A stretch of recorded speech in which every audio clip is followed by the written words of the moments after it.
Hey, what's up everybody? Kambotrout here. I got a quick minute over lunch, so I wanted to address a question I've gotten a lot this year, and that's why we've seen so many fewer fry balls. Now, that's not to say there haven't been fry balls, but let me break it down for you and I'll explain to you exactly what I think has happened. So if you remember back earlier this year, around the March time frame, and honestly from January through March, you can check out some of my videos from back then, it was warm. I mean really warm for that time of year. And actually in March time frame, right about when I started getting them on top water for the first time of the year, that's when I started to see them pairing up. So what I think happened, and I've heard this confirmed from a lot of other guys who are really spend a lot of time on the water with snakehead. What we think happened is that the initial fry that were laid during that period, almost as soon as those eggs hatched, or as soon as those eggs were laid, that's when we hit the April-May time frame. That was unseasonably, kind of ridiculously cold for that time period. And what I think that did, I think it ended up killing a lot of those fry.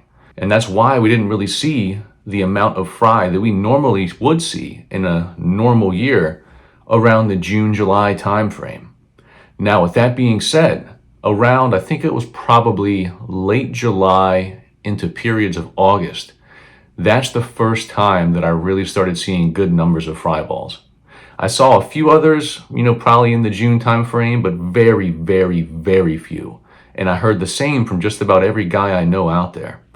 So yeah, I think that's what kind of happened, is that we had a really warm March, and that prompted them to move into the spawning period a lot earlier than they normally would. And then when that cold front hit from April through May, it really killed whatever eggs or fry were around, and kind of pushed the whole process back again and pushed them back into either a dormant or a kind of pre-spawn type pattern. Now, that being said, the rest of the year, it does look like right now that some fish are beginning to pair up again. I know that we've seen at least some fry balls recently, but the whole fry ball season, the whole spawning periods have gotten thrown completely out of whack. Now, past studies on snakehead and spawning behavior, I don't think there's any newer ones out there, but the ones that have been done in the past, those scientific studies have shown 2 peaks in the gonad somatic index.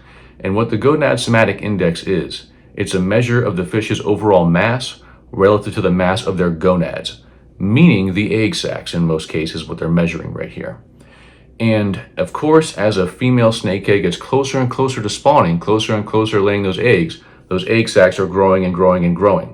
And that's what they mean by the gonad somatic index, the ratio of the weight of the, gonads to the overall mass of the fish. And the mass of the egg sacs gets largest, or heaviest, I should say, when they're about to lay those eggs.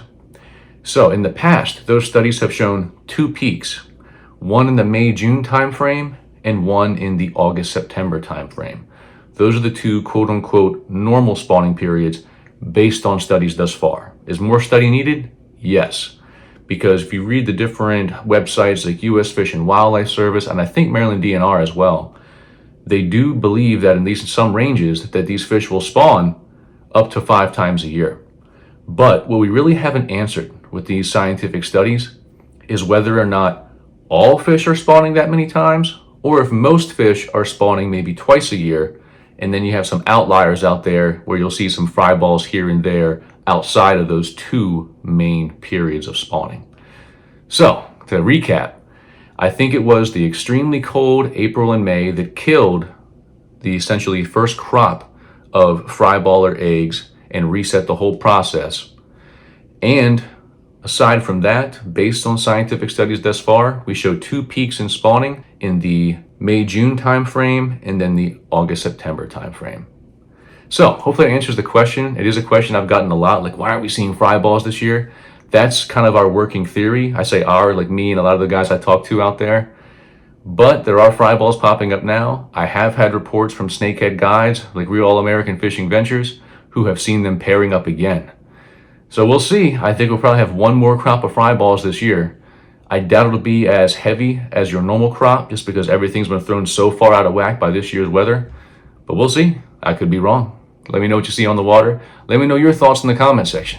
Until next time, good luck on the water. Have a good one.